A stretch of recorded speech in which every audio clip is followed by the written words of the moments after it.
This is Barbara the Barbarian, Chapter 1, Part 3, Shaman and Wind. The Amazon set Barbara up in a small tent, patched her wounds, and managed to at least get her a little something to cover her breast and bottoms. She woke at dawn when she heard the sounds of conflict outside. Barbara was low to the ground on animal skins.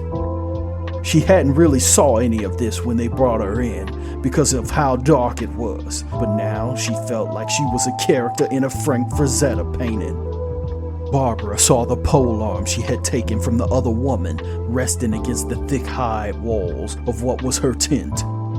She was still completely clueless as to why she was here in the first place, but seeing the weapon made her feel more out of place than anything else. Barbara looked down at her chiseled abs and noticed leaves plastered over the wound where Alo had stabbed her. She groaned in pain when she stood. Barbara would have been doing her 5-mile morning run now, if she wasn't in Bizarro World, that is. She wanted to retrace her steps, everything that led her to this point, but it was hard. All she could remember was going to sleep one unremarkable night, then waking up in a Xena episode. Barbara grabbed the polearm and went to investigate the ruckus outside. The encampment was full of life. There were women weapons training all about. Maybe she was wrong about their thoughts on sisterhood. She looked right, and there was a younger girl without tiger stripes, waiting there as if waiting for her. Barbara was only 23 herself, but this one looked as if she may have been 16 to 18 about. "You're supposed to be watching me," said Barbara to the young woman in a slow voice, as if the speed could help her understand better. The young woman smiled, but showed no signs that she grasped anything she was saying. "Okay, let's caveman this out. Me, Barbara," she said to the young woman while tapping her chest. The girl smiled. She was leaner than the others and not as muscular, but she was pretty. Barbara thought the girl would be a fine model. Maybe not super, but at least a print model. The young girl said, "Barbarian?" She shook her head as if she already knew that.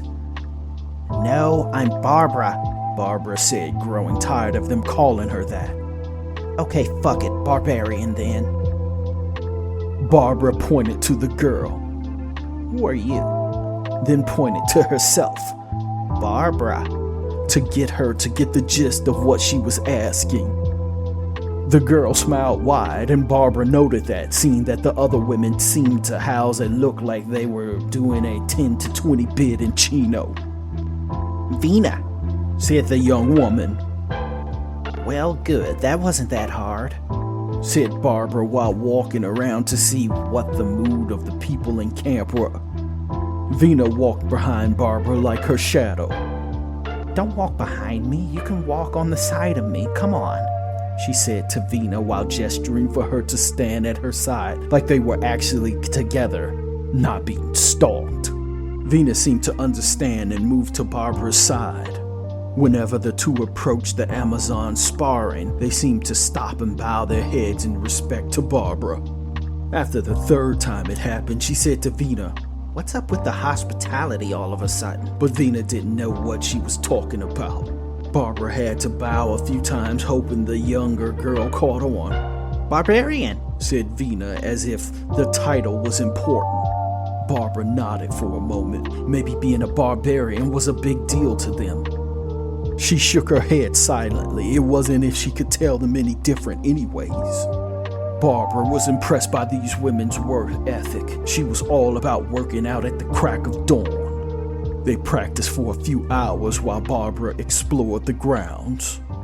The Amazons gathered after a while. Barbara assumed it must have been noonish, around a rocky alcove. Alo seemed to be holding court with an older woman at her side. She had to be in her 50s maybe, but a good 50, as if she didn't let herself go. Barbara prayed she could look that good at her age. Other than wearing a feather headdress, which made Barbara think of a fucked up tiara, she was indiscernible from any of the other women. The older woman in Alo spoke on the rock while everyone listened. Barbara heard her name being said a few times. Barbarian, followed by a howling ruckus or a battle cry. Barbara had no clue which. Alo called Barbara up, gesturing for her to present herself. She smiled and stood in front of the crowd of vicious Amazons. She really had no idea what she was supposed to be doing. She waved and said, "Hello?" to all of them, but got no reaction. The old woman looked to inspect Barbara's wounds. She was the one that dressed them. Then she turned to the crowd and began talking to them. One by one, there were women that stepped up from the mob to stand with Barbara. When the pool of people dried up, Vina stepped up. Everyone laughed. The old woman yelled and silenced them all. She spoke loud and forcefully, and huge gust of wind came from nowhere that was so strong everyone had to brace themselves. "The fuck was that?" Barbara said loudly, knowing that was no normal wind. Vina slowly put her hand on Barbara's shoulder, as if to calm her down. It didn't really work, but Barbara was grateful for the sentiment. The crowd settled after the old woman's show, but they were by far less freaked out than Barbara was. Alo spoke with force, and everyone cheered. Barbara cheered too.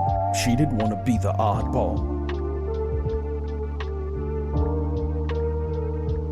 Look for part 4, like and subscribe.